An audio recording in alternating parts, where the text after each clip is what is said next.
the dominant tribal chief faces his own blood in a collision that could reshape the entire bloodline. What happens when family loyalty shatters, and a young warrior must choose a side? This is the story of Backlash 2026, and if you haven't subscribed to WWE Express yet, hit the subscribe button, like and ring the notification bell right now, so you don't miss our latest updates because we're breaking down the most explosive Fatu family dynamics the WWE Universe has ever witnessed. Picture this moment: Roman Reigns stands in the ring, and the bloodline family structure is fracturing at its seams. Jacob Fatu has been building momentum with each passing week, proving that his intensity and hunger rival even the tribal chief himself. Roman's dominance has never been questioned, but Jacob represents something dangerous: a new generation, eager, relentless, and absolutely fearless. The tension between these two powerhouses has been boiling underneath the surface, waiting for the right moment to explode into something unforgettable. But here's where the story gets truly intriguing. Zilla Fatu's position in this equation changes everything. When Zilla debuted, the world watched as he confronted Roman Reigns with that same undeniable Fatu intensity. Yet Zilla's alignment matters more than we might initially realize. We're looking at a situation where family bonds are being tested in unprecedented ways, and the question isn't just whether Roman can defeat Jacob, it's who will stand beside the tribal chief when blood runs thickest. Think about Roman's character arc over these past months. He's been positioned as the unquestionable pillar of the bloodline, but recent events have shown cracks in that foundation. Jacob's emergence as a credible threat to Roman supremacy has shifted the entire dynamic. Roman represents order, tradition, and unyielding dominance through calculated control. Jacob represents raw, unbridled ambition. These philosophies cannot coexist peacefully, and Backlash becomes the inevitable collision point. Now consider Zilla's perspective. When you debut in this company, your first major interaction is with the tribal chief himself. That's not an accident, that's narrative purpose. Zilla has Fatu blood, which means he carries that same warrior mentality. But Zilla also demonstrated respect in his approach, perhaps recognizing the hierarchy, perhaps calculating his own position within the family structure.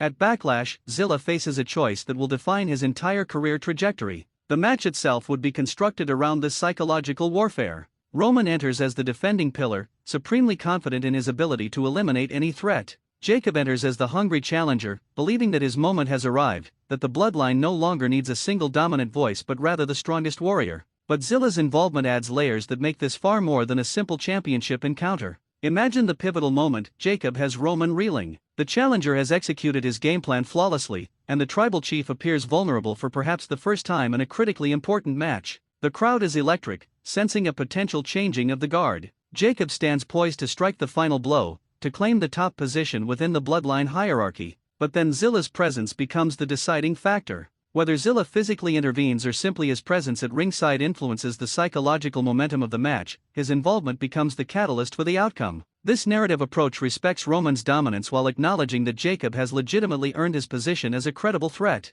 It's not that Roman couldn't defeat Jacob alone, it's that at Backlash, the circumstances required outside factors to resolve. That's championship storytelling at its finest. The drama becomes about familial loyalty, about which wrestler truly understands the nature of Fatu bloodline brotherhood. Consider what this means for future programming. If Zilla helps Roman, he establishes himself as the loyal family member who respects hierarchy and tradition. This positions him for major individual pushes down the road, perhaps even a future singles opportunity at a major event where he's earned it through demonstrated excellence. He becomes Roman's enforcer, his protege, the next generation that understands the old ways. Jacob's role transforms too. Even in defeat, Jacob's credibility increases because he proved he could push the tribal chief to the brink. The story isn't that Jacob lost to Roman, it's that Jacob lost when the full weight of the bloodline opposed him. This opens the door for Jacob's own journey, perhaps building toward a different style of dominant figure, someone who doesn't need the family's support because he's built his own foundation. The bloodline itself evolves from a faction of unified dominance to something more complex and realistic.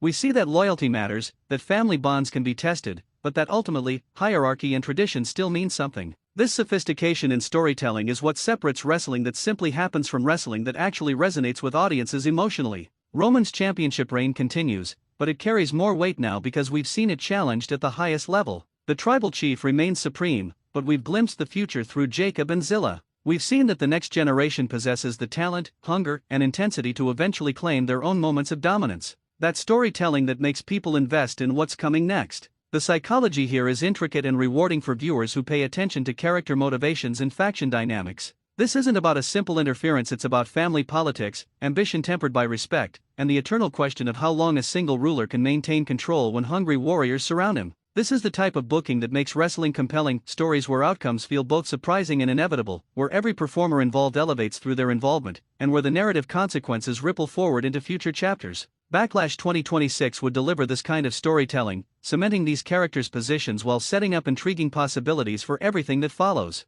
If this kind of deep storytelling analysis is what you're looking for, make sure you're subscribed to WWE Express.